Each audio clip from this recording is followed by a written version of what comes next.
PM મોદીએ પંજાબના આદમપુર એરપોર્ટનું નામ ગુરુ રવિદાસના નામ પર રાખ્યું. કહ્યું, તેમણે સમાજને એક કર્યો. મંત્રી નિર્મલા સીતારમણ દ્વારા સંસદમાં વર્ષ 2026-27નું બજેટ રજૂ કરવામાં આવ્યું. કોઠારીએ ગોવિંદા સાથેના તેના અફેર વિશે વાત કરી અને અફવાઓને ફગાવી દીધી. નડિયાદ, ખેડા તેમજ મહુધા એસટી ડેપોને ખાડે ગયેલો વહીવટ તેમજ આંખે પાટા બાંધી કરવામાં આવી રહેલું સંચાલન.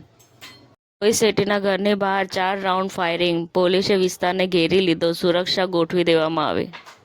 સૂર્યકુમાર યાદવે T20 આંતરરાષ્ટ્રીય મેચોના વિશ્વ રેકોર્ડ બનાવ્યો. સૌથી ઓછા બોલમાં 3000 રન પૂરા કર્યા.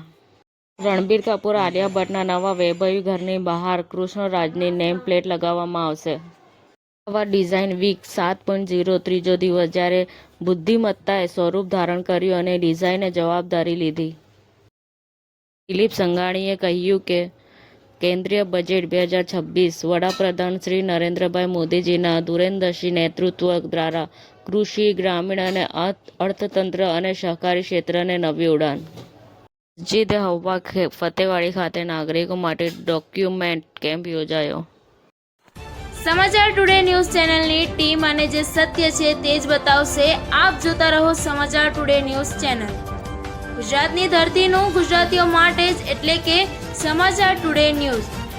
અમારી સમાચાર ટુડે ન્યૂઝ ચેનલને લાઇક કરો, શેર કરો અને સબસ્ક્રાઇબ કરો અને જોડાયા રહો સમાચાર ટુડે ન્યૂઝ ચેનલ સાથે.